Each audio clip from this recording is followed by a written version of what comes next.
Ria, apa kabarnya nih? Semoga kalian selalu dalam keadaan sehat ya.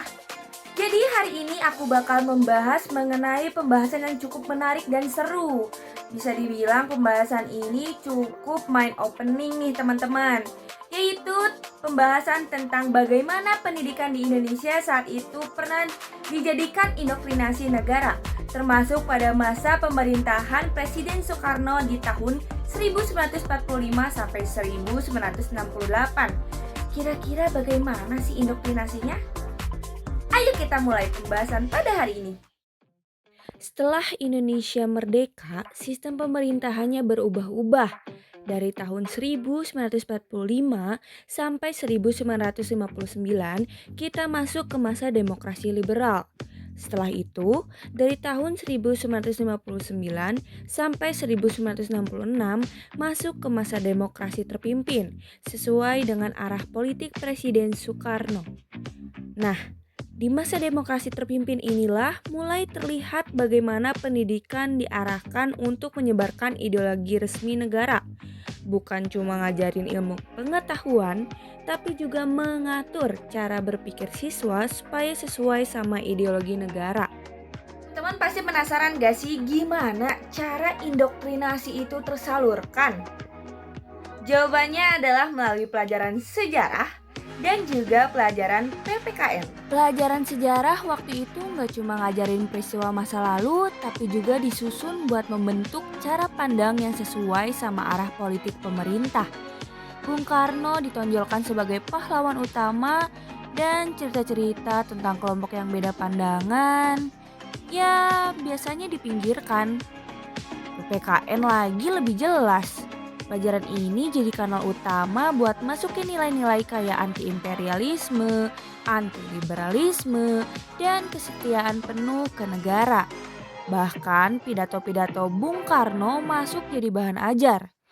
Gaya ngajarnya juga cenderung satu arah, lebih ke hafalan dan doktrin, bukan diskusi atau kritis-kritisan. Terus, gimana cara ideologi saat itu dimasukkan di dalam sekolah-sekolah? Jawabannya adalah melalui kurikulum yang diterapkan pada saat itu. Ada 3 kurikulum penting yang diterapkan pada zaman itu. Yang pertama, kurikulum tahun 1947, yang dimana kurikulum ini tuh masih berorientasi ke pembentukan karakter nasional. Lalu yang kedua, kurikulum tahun 1952, dimana nih di kurikulum ini mulai lebih nasionalis, tapi belum begitu ideologis. Dan terakhir kurikulum tahun 1960. Nah ini yang paling kental nilai-nilai manipol atau usdeknya. Ada juga program-program seperti Tubapi, Sabta Usaha Tama, dan Pancawardana yang secara langsung dibuat untuk mendukung tujuan politik lewat pendidikan. Apakah semua yang dilakukan itu berhasil? Jawabannya iya dan tidak. Kenapa? Cara berpikir kritis saat itu jadi hilang. Siswa lebih disuruh nurut daripada diajak mikir. Materi pelajaran penuh doktrin, bukan diskusi.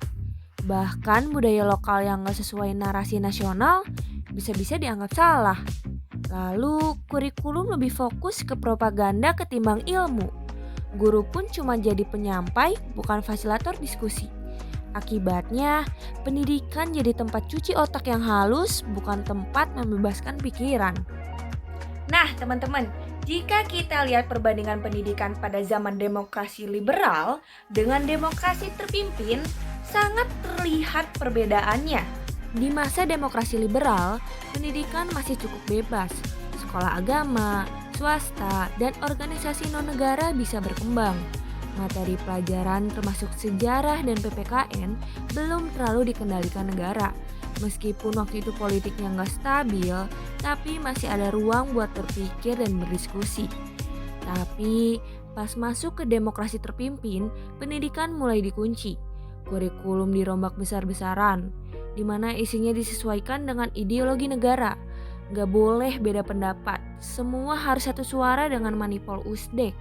Jadi, pendidikan pada masa demokrasi liberal bisa dibilang lebih bebas sih, meski belum ideal. Sementara di demokrasi terpimpin sendiri sifatnya lebih tertib namun tertibnya dogmatis. Pendidikan saat itu hanya dijadikan sebagai alat untuk negara dibandingkan untuk ruang pembebasan berpikir. Ngomong-ngomong, aku jadi punya pertanyaan nih. Menurut kalian, apakah pendidikan pada hari ini tuh sudah lebih bebas dalam berpikir atau masih terbayang-bayang oleh indoktrinasi? Tulis pendapat kalian di kolom komentar ya. Dan jangan lupa jika kalian suka dengan konten-konten seperti ini, like, comment, and subscribe. Sampai jumpa di konten-konten selanjutnya.